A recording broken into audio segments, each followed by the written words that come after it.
Olá, bem-vindos ao nosso mergulho de hoje. O foco tá quentíssimo, né? O sorteio das oitavas da Libertadores 2025 deixou muito torcedor, assim, roendo as unhas. Com certeza. Temos aqui análises, opiniões de especialistas e também o burburinho das torcidas pra gente entender o cenário, especialmente para os 6 times brasileiros que estão na briga, né? Exato. A missão aqui é mapear esses confrontos-chave, as expectativas, o que está em jogo. Então, vamos lá, vamos desembrulhar isso. E olha, esse sorteio que foi lá na sede da Conmebol, no Paraguai, ele realmente definiu caminhos bem distintos para os times. Com 6 equipes, o Brasil está liderando em número, né?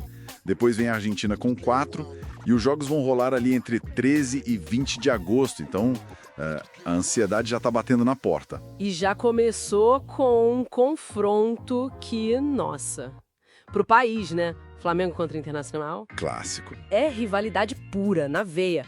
Pelo que a gente viu, a torcida do Flamengo tá apostando tudo naquele ataque poderoso. Sim. Enquanto a galera do Inter, por outro lado, confia mais na defesa, naquela solidez, para tentar surpreender. Como é que isso se reflete nas análises dos especialistas?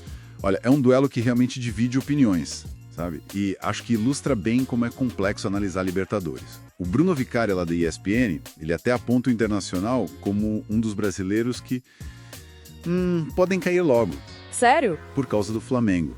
Justamente pela dificuldade do confronto. Mas aí, olha que curioso, o Pedro Moreno, do Seleção Esportivo, já coloca os dois numa chave que ele considera, mais fácil no quadro geral. Nossa, que diferença de visão. Total. Mostra perspectivas diferentes, né? O Vicari tá olhando o obstáculo imediato, o Moreno talvez pensando mais no caminho até a final.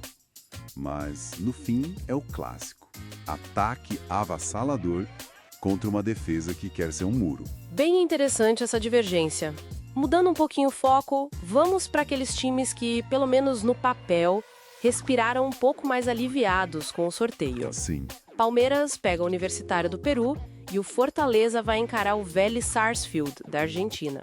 A torcida do Palmeiras parece que gostou, mas ficou com aquele pé atrás por causa do jogo lá, né? No Monumental U, que é um caldeirão. Exato. E a do Fortaleza, como é que ficou? Meio dividida? Então, a torcida do Fortaleza tá bem naquela mistura, sabe? De esperança e um pouco de apreensão. Entendo. Tem otimismo, claro, pela chance de avançar, mas a má fase recente do time preocupa um pouco. E também o fato de decidir fora de casa contra o Vélez. Ah, decidir fora é sempre complicado. Muito. O próprio Vicário também apontou isso, essa dificuldade da decisão fora. E, para ser sincero, muitos analistas veem o Vélez como o favorito nesse duelo específico. A confiança da torcida do Fortaleza está muito numa virada de chave depois da pausa para o Mundial, sabe? Entendi. E o Palmeiras? Favorito, mas com essa ressalva do estádio. E isso, o Palmeiras é favorito, claro, mas jogar no Peru nunca é simples. O ambiente lá pesa bastante. Faz todo sentido. Libertadores não tem jogo fácil, né? De jeito nenhum. E quem você diria que pegou a chave mais espinhosa? Aqueles confrontos considerados mais difíceis? Bom, aí a gente tem o São Paulo que vai encarar o Atlético Nacional da Colômbia. Ah, esse tem história. Tem muita história. E pro São Paulo tem um gostinho de revanche, né? Por causa da eliminação em 2016. Verdade. E o Botafogo pega a LDU do Equador. Aí o fantasma tem nome. Altitude de Quito. Exatamente. São desafios muito significativos. O São Paulo pega um gigante colombiano, um time de tradição, e para o Botafogo a altitude não é só um detalhe, né? É um fator que historicamente complica demais. Demais mesmo para os brasileiros. O desgaste físico é outro, né? Completamente. O ar rarefeito exige um esforço muito maior. Tanto o Rodrigo Coutinho, lá do Central GE, quanto o Vicari, de novo, veem isso como um ponto decisivo. Ambos colocam o Botafogo em risco real de eliminação por causa disso. Nossa. E não é à toa que o Moreno, naquela análise de chaveamento dele, agrupa Palmeiras, São Paulo e Botafogo no lado que ele considera mais difícil. Junto com o River Plate, inclusive. Pesado esse lado, então. E pra gente fechar esse quadro das oitavas, como ficaram os outros duelos? Só pra gente ter a visão completa. Claro, temos Libertad do Paraguai contra o River Plate da Argentina. O River é favorito, claro, pela camisa, pelo elenco. Sempre favorito, né? Quase sempre. Mas o Libertad em casa costuma ser osso duro, viu? Especialmente para argentinos. Defesa forte deles. Depois, Cerro Porteño, também do Paraguai, contra o Estudiantes da Argentina. Aqui, O Estudiantes talvez leve um ligeiro favoritismo pela consistência que vem mostrando. Ok. E por último, Peñarol do Uruguai contra o Racing da Argentina. Clássico platino. Exato. Duelo Uruguai x Argentina sempre tenso, e o Racing está declaradamente focado em buscar esse título continental. São jogos que, assim, completam um cenário de muita disputa. Muita imprevisibilidade, que é a cara da Libertadores, né? Totalmente.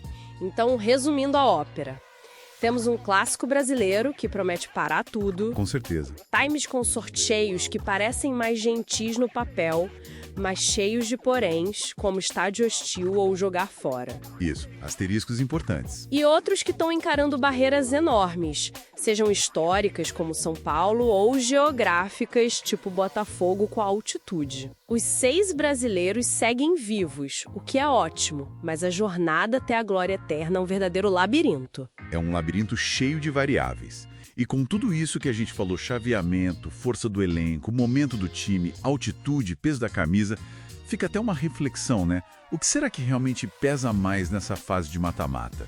Será que é a força do elenco no papel? Ou a fase atual de cada time, o timing? Ou o encaixe tático específico daquele confronto. Exato. Ou esses fatores externos, como a altitude, que podem, tipo assim, nivelar as coisas. Qual desses elementos tende a ser o fiel da balança para definir quem avança nessa Libertadores 2025, que está tão equilibrado?